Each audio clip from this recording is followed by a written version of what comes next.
এই ইজতেমা আসামে বহুতেই মানে এই ইজতেমা সম্পর্কে মানে মানসিক নানা ধরনের মানে ভুলভাল তথ্য দিতেছে যে ইজতেমা বিদাত। হালাকি তাগরের জন্যে যারা এই কথাটা কয় যে ইজতেমা বিদাত, তাগরের জন্য মানে উরুসে নাচানাচি করা, তাগরের জন্য কবর পূজা করা, এগুলো তাগরের জন্য দাঁত, তাগুলো জায়েজ। আর যেই জায়গায় আল্লাহর কথা হয়, যেই জায়গায় রাসূলের কথা হয়, সেই শয়তানগুলো এই জায়গায় কয় বিদাত। আসসালামু আলাইকুম রহমতুল্লাহি ওয়া বারাকাতু। আশা করি সবই ভালো আছেন, আমিও আপনাদের দয়ায় অনেক ভালো আছি। বর্তমান আমি আছি ধুপড়ির আলমগঞ্জে, যেটা ডিসেম্বরের 21, 22, 23-এ যেটা ইজতেমা হইতেছে সেই ইজতেমার ময়দানে। আর সত্য কথা বলতে কি, এই ইজতেমার ময়দানটা দেখা অল্প সময়ের জন্য মানে আমি হয়রান হয়ে গেছি। এত বড় একটা গ্রাউন্ড বা এত বড় একটা জায়গা আমার জীবনে, এই ছোট্ট জীবনে আমি দেখি নাই। আর স্পেশালি আজকে সানডে, রবিবার, হাজার হাজার স্কুলের ছাত্র, কলেজের ছাত্র, তারা মানে বিনা মজুরি, বিনা খাওয়া দাওয়ায় তারা কষ্ট করে এই ইজতেমার ময়দানে একমাত্র আল্লাহর জন্য যে কাম করতেছে, যেটা সত্যই মানে দেখার মতো। এই জন্য ভাবলাম যে এই ছোট্ট ভিডিওটার মাধ্যমে আপনাদের কাছেও দাওয়াত মানে পৌঁছাই, বা আপনাদেরকেও দেখাই যে মানুষ আল্লাহর জন্য কতটা মানে মানে নিঃস্বার্থভাবে আল্লাহর জন্য এই জায়গায় কাম করতেছে। আর এই ইজতেমার ময়দানটা কত বড়, কতগুলো প্যান্ডেল বানাইছে, কত মানুষ এই জায়গায় কাম করতেছে, সব কিছু আপনি করে ঘুরে ঘুরে দেখাই। আশা করি ভালো লাগবে। লাইক, কমেন্ট, শেয়ার করে সবাইকে দেখার সুযোগ করে দিবেন। আর আমার এই পেজ হাফিজ আব্দুল সাত্তার ফলো করে আমার সাথেই থাকবেন। পরবর্তীতে ইনশাআল্লাহ ইজতেমা সম্পর্কে নতুন আপডেট নিয়ে হাজির হব। দূর পর্যন্ত দেখতেছেন মানে অনেক স্কুলের ছাত্র এই যে বিনা পয়সায় কাম করতেছে নিঃস্বার্থভাবে। এরকম খালি এই যে এই কয়টা যে তা না, এরকম আপনি যত দূর পর্যন্ত দেখবেন, এটা তো আমি একটা প্যান্ডেলের ভিতরে আছি, এরকম মানে এই জায়গায় বহুত কয়টা প্যান্ডেল আছে। আর এইটা প্যান্ডেলেরই দেখেন এই মাথা থেকে ওই মাথা পর্যন্ত দেখা যায় না। খালি ঘোরাঘুরি করতে করতে কয়েকজন বন্ধুর লোকে দেখা হয়ে গেল, রাজিজুল ইসলাম, আর একটা বন্ধু দেখা হয়ে গেল, কি জানি নাম আসলে বন্ধু, শফিকুল ইসলাম। সামনে যদি দেখতেছেন ওই যে একটা গ্রুপ, এই যে একটা গ্রুপ, এরকম মানে শত শত গ্রুপ আছে এরকম, মানে সবাই যার যার মতো মানে কাজে ব্যস্ত হয়ে আছে, কেউ কের কথায় মানে ধ্যান দিতেছে না। যে এই জায়গায় দেখতেছেন, এই জায়গায় খালি বাঁশের কাম, মানে এই জায়গায় কাটাকুটা চাকু দিয়ে বাঁশের কাম এগুলো করা হইতেছে। এটা একটা আলাদা একটা সেকশন, এই জায়গায় খালি কাটাকুটা আর বাঁশের কাম চলতেছে।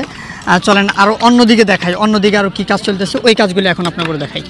স্পেশালি এই জায়গায় আসা আর একটা ভালো লাগলো এই জন্যে যে এই জায়গায় আমার ইনস্টাগ্রামের মানে অনেক ফ্রেন্ড এই জায়গায় অলরেডি আসছে, তেনারা আমাকে দেখা চিনছে এই জায়গায়, মানে তেনারা আমার সাথে মোলাকাতের জন্য আসছে। স্পেশালি তারিক জামিল ভাই, শফিক ভাই, রাজিজুল ভাই, আরও সবের নামও জানি না। এই জন্য মানে ভালো লাগলো, আলহামদুলিল্লাহ, যে আল্লাহ পাকের শুকরিয়া যে আমার মতো নগণ্য একজন মানুষকেও ভালোবাসার মতো মানুষ এই জামিনে আছে। আর আপনারা যদি দেখতে পাইছেন, এখন আমি আছি পুরা প্যান্ডেলের বাইরে, একদম দূর দূর পর্যন্ত যদি দেখা যাইতেছে, দেখেন শুধুমাত্র প্যান্ডেল আর মানুষ, প্যান্ডেল আর মানুষ ব্যতীত আর মানে কোনো কিছু নাই। এদিকে পিছনে যদি দেখেন, তাও মানে এত বড় প্যান্ডেল যে এই মাথা থেকে ওই মাথা দেখা যায় না। চলেন এখন মানে আপনার বহুত জায়গায় ঘোরাঘুরি করে দেখাইলাম। এখন দেখি স্থানীয় কোনো ব্যক্তি পায় না পাই এই জায়গায় কত বিঘা জমি আছে বা কতদিন হলো এরকম কাম চলে আছে, মানে এই জায়গা সম্পর্কে একটু স্থানীয় মানুষের থেকে মানে একটু জানার চেষ্টা করি। তো চলেন দেখি স্থানীয় কোনো মানুষ পাইলে সেই মানুষের থেকে আমরা পুরোপুরি শুনি। দেখেন এই জায়গা থেকে পুরো প্যান্ডেলটা মানে আমার মোবাইল স্ক্রিনে দেখান মানে অল্প মানে সুবিধা হইতেছে, তারপরেও মানে পুরো এই সাইড থেকে ওই সাইড দেখা যাইতেছে না। যদিও আমি চেষ্টা করতেছি, এটা একটা প্যান্ডেল, এটা মাত্র একটা প্যান্ডেল, এরকম প্যান্ডেল আরও আছে। তো চলেন দেখি আপনার করে মানে এরকম প্যান্ডেল আরও কোন কোন জায়গায় মানে করা হয়েছে। ওই যে একটা প্যান্ডেল দেখতেছেন, ওই যে ওইটার উপরে অলরেডি তিরপল বাঁধা হয়েছে, এটার এখনও তিরপল বাঁধা হয়নি। খুব সম্ভবত কালকে পরশু থেকে এটার উপরে তিরপল বাঁধার কাজ শুরু হয়ে যাবে। মানে সকালে যখন বাড়ির থেকে বাড়াইছি তখন কিন্তু একবার মনে মনে ভাবলাম যে ঠান্ডার কাপড়, শীতের কাপড় সাথে নেই। এই জায়গায় আইসা মানে এত বড় এরিয়া যে ঘুরতে ঘুরতে মানে শরীর একদম ঘাইমে গেছে। এখন মানে ফিল হইতেছে যদি এই পাঞ্জাবিটাও খোলা গেত খুব একটা ভালো লাগতো। দেখেন মানে এত বড় জায়গা যে আমি প্রায় 1 ঘন্টা হলো মানে ঘোরাঘুরি করতেছি, এই মাথা থেকে ওই মাথা প্রায় 1 ঘন্টা সময় হলো, কিন্তু এখন পর্যন্ত আমি পুরোপুরি মানে ঘুরে শেষ করবার পাইনি, এত একটা বড় এরিয়া। তো আপনি আসবেন এই ইজতেমা আসামে বহুতেই মানে এই ইজতেমা সম্পর্কে মানে মানসিক নানা ধরনের মানে ভুলভাল তথ্য দিতেছে যে ইজতেমা বিদাত।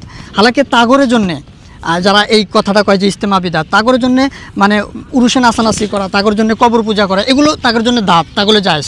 আর যেই জায়গায় আল্লাহর কথা হয়, যেই জায়গায় রাসূলের কথা হয়, সেই শয়তানগুলো এই জায়গায় কয় বিদাত। এটা বিদাত কোনো কিছু না, আসবেন দিনের কাম, এটা নবী মুহাম্মদ রাসূলুল্লাহ সাল্লাল্লাহু আলাইহি সাল্লামের তরিকার কাছে, এটা অবশ্যই আসবেন 21, 22, 23। এই যে দেখতেছেন এই জায়গায় বাঁশ দিয়া মানে এই যে এই খাঁচাগুলো বানায় রাখা হয়েছে। আসল কাম হইতেছে আজকে এই সাইডে। তো চলেন আজকে আপনার করে এই সাইডটা ঘুরে দেখাই। এই যে এই জায়গায় দেখেন বহুত বানাইনা আছে, আবার সামনে ওই জায়গায় তো অনেক বানাইনা আছে। আবার এই প্যান্ডেলটার কাজ প্রায় সম্পূর্ণ। হ্যাঁ, এই জায়গায় হয়তো যারা মানে এই জায়গায় থাইকা কাজ করে রাত্রে, তাগরের জন্য হয়তো এই জায়গায় থাকার জন্য সুবিধা করে দেওয়া হয়েছে। তাছাড়া এই জায়গায় দেখেন ওই যে দূর দূর পর্যন্ত যদি দেখা যায় মানে ছাত্র আজকে মানে ভালো লাগতেছে এই জন্য যে সব যুবক সত্যই যদি ইসলামের জন্য যদি যুবকরা নাইমা আসে ইনকিলাব হবো, এটাই মানে দেখেন যুবক ইসলামের সৌন্দর্য। এই সামনে অধিকাংশ মানে যুবক ইয়াং জাগরে মানে নাচ গান করার বয়স, এক কথায় কইলে বন্ধু বান্ধব নিয়ে ঘোরাঘুরি করার বয়স। এই বয়সে তারা ঘোরাঘুরি বাদ দিয়ে এইভাবে আল্লাহর জন্য নিঃস্বার্থভাবে তারা মানে কাম কাজ করে আছে, এটা দেখে মানে খুব ভালো লাগতেছে আলহামদুলিল্লাহ। মানে এই জায়গায় ভিডিও বানাইতে আমার অল্প মানে শরম বোধ করতেছে এই জন্য যে আমার বড় বড় মুরব্বী যারা বাবার বয়সের কাকার বয়সের, তারা অধিকাংশ মুরব্বী মানে কাম কাজে ব্যস্ত, বা যুবক যারা ইয়াংস্টার আছে আমার বয়সের বা আমার ছোট বা আমার বড়, তারা সবই কামে আছে। আর আমি এরকম করে মানে ব্লগ করতেছি, ঘোরাঘুরি করতেছি, তো এই জন্য আমার মানে খুব একটা শরম ফিল হইতেছে। তো আশা করি আপনাদের সবাই ভালো লাগছে। আবারও বলছি ডিসেম্বর 21, 22, 23 সবাই আসবেন, আর এই ভিডিওটা শেয়ার করে সমগ্র আসাম দেখার সুযোগ করে দেবেন। একবারে আবার ফের এটা ভাবেন না যে আমি কিছুই করি নাই, হ্যাঁ করি নাই কিছুই, কিন্তু তারপরেও মানে অল্প নিজেও কাম করার চেষ্টা করছি। আমি নিজেও মানে এই জায়গায় মানে ওই যে এই বস্তুগুলো বাঁধার চেষ্টা করছি বা কোদাল দিয়া অল্প কাঁথা করছি। এটা কইলে মানে আপনারাও হাসবেন, এটা মজাকের জন্য কইলাম, আমি নিজেও কাম করছি। এই যে একটা প্যান্ডেল দেখতেছেন, এই প্যান্ডেলের পাশেই মানে টেম্পোরারি টয়লেট বাথরুম আছে। যারা ইস্তেমাত মেহমান আসবো মানে আপনি আমরা যারা আসবো, আমাদের জন্য এই জায়গায় মানে টেম্পোরারি পেশাবখানা, টয়লেট বা এই জায়গায় আমাদের জন্য বাথরুমের ব্যবস্থা করা হইতেছে। চলেন এই জায়গাগুলো ঘুরে দেখি কীরকম তেনারা সুবিধা মানে আমাদের জন্য করছে। আপনারা যে দেখতেছেন এগুলোই হচ্ছে মানে ইউরিনাল বাথরুম, এগুলো পিছনে এগুলোই এই জায়গায় থাইকে মানে এখানে কাম করতেছে। তাদের জন্য এগুলা কোয়ার্টার তাদের জন্য নির্মাণ করা হয়েছে। এই কোয়ার্টারগুলো তারা থাকে। আর ওই যে সামনে দেখতেছেন এটা মসজিদ বানানো হয়েছে। এই জায়গায় যারা কাজ করার জন্য আসছে তারা 5 ওয়াক্ত নামাজ ওই জায়গায় পড়ে এই জায়গায় কাজ করতেছে। এই সবগুলো কোয়ার্টার, এই যে লাইন করে বানানো হয়েছে কোয়ার্টার। এই যে এই সাইড দিয়ে দেখতেছেন পুরো কোয়ার্টার, মানে যারা এই জায়গায় রাত্র যাপন করে কাম করে থাকে তাদের জন্য এই কোয়ার্টারগুলোর ব্যবস্থা করা হয়েছে। তারা এই জায়গায় বেটিং নিয়ে এসে থাকে, এই জায়গায় থেকে মানে তারা এই জায়গায় মানে কাম কাজ করে আর কি। যাই হোক, এই জায়গার মানে স্থানীয় একজন ব্যক্তি পাইলাম, আরও সাথে কয়েকজন বন্ধু আছে, এরা সকাল থেকে এই জায়গায় হয়তো কাম করলো, তাই না? তো এনাগরের কাছ থেকে শুনি এই জায়গায় কতটা এরিয়া আছে বা মানুষ কতদিন হলো এই জায়গায় কাম করতেছে, বা এনারা যে কাম করে এনাগরে এই কামের বিনিময়ে কিছু মানে খাওয়া দাওয়া, চা পানি, নাস্তা এগুলো মানে এনারা প্রোভাইড করে না নাই, সব কিছু বিস্তারিতভাবে আমরা এই চাচার থেকে শুনি। তো চাচা আসসালামু আলাইকুম। ওয়ালাইকুম সালাম। নাম কি আপনার? মোহাম্মদ আফজাল হোসেন। মোহাম্মদ আফজাল হোসেন। আচ্ছা চাচা, এই যেই জায়গায় মানে আমি বা আপনি দাঁড়ায় আছেন, এই জায়গাটার নাম কি? এটা দিয়ে বলদমারা কয়, দিয়ে বটের তল বলি কয়। বলদমারা বটের তল।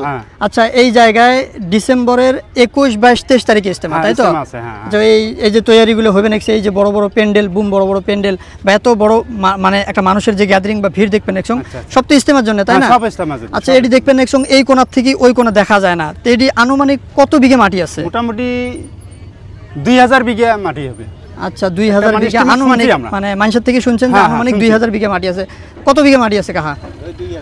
2000 বিঘা। আচ্ছা, এই যে 2000 বিঘা যে মাটি আছে, যদি ইস্তেমা না হইল হয় তাহলে তো মানুষের এটি আবাদ করিলে হয়, ধান টান বা অন্য কোনো বস্তু। মানুষ এই আবাদ বাদ দিয়ে এই জায়গাটা শুধুমাত্র আল্লাহ রাস্তা দিচ্ছে না? আচ্ছা, এই তোমরা যদি কাম করবে নেক্সে, এই যে মানুষগুলো যে কাম করবে নেক্সে, ইমাক কিছু কি খাওয়া দাওয়া এর থেকে? খাওয়া দাওয়ার মানে এস্টিমেট সব আছে। আচ্ছা, খাওয়া দাওয়া কুড়ি থেকে এসে এটা মানে দেয় আল্লাহ দিবেন, আলহামদুলিল্লাহ আল্লাহ দিবেন। তো